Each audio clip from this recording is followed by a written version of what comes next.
Hello friends, welcome to my topper classes. बही खाता तथा लेखा शास्त्र इन हिंदी है।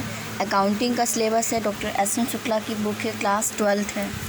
ठीक है, हम आज इसमें पढ़ाने जा रहे हैं सबसे पहले partnership accounts, admission of a new partner. ठीक है, इसमें आपकी भूमिका है, इंट्रोडक्शन है। साझेदारी फर्म के अंतर्गत साझेदारों की संख्या बैंकिंग व्यवसाय हेतु न्यूनतम 2 और अधिकतम 10 तथा अन्य व्यवसायों हेतु न्यूनतम 2 और अधिकतम 20 होती है। साझेदारी फर्म के विकास और विस्तार हेतु अतिरिक्त पूंजी, तकनीकी ज्ञान, प्रबंधकीय योग्यता व कुशलता की आवश्यकता होती है। इसके लिए सभी साझेदारों की स्वतंत्र सहमति से नए साझेदार का प्रवेश कराया जाता है।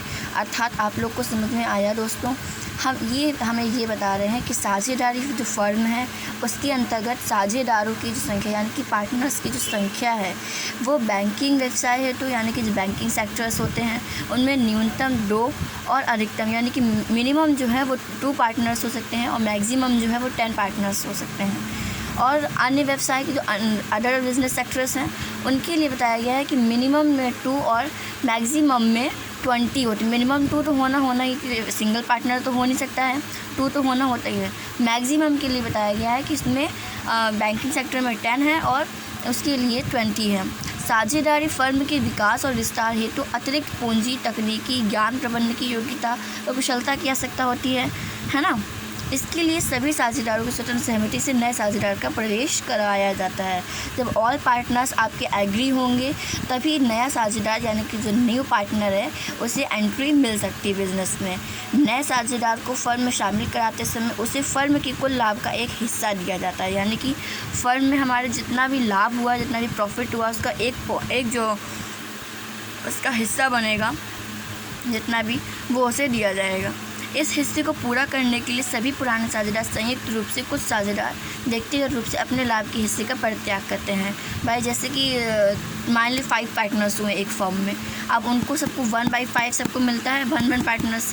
अब वो सब अपने अपने हिस्से का थोड़ा थोड़ा त्याग करके तभी तो वो उसका एक 6 मतलब हिस्सा बना पाएंगे ना, जो भी 6 नया साझेदार आप आएगा।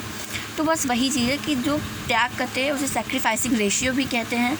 उसके लिए भी आगे भी हम आपको पढ़ाएंगे।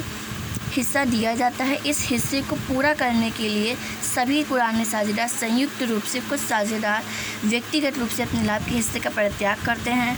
नया साझेदार अपनी पूंजी लाने के साथ साथ अपने हिस्से के लिए ख्याति की राशि भी देता है।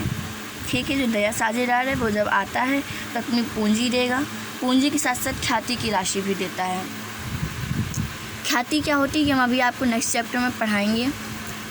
ख्याति की राशि नकद ना देने की स्थिति में ख्याति खाता भी खोला जाता है। अगर उसने ख्याति की राशि नकद नहीं लाया है तो ख्याति खाता खोला जाएगा। अगर ख्याति नकद लाया है तो ख्याति खाता नहीं खोलेगा।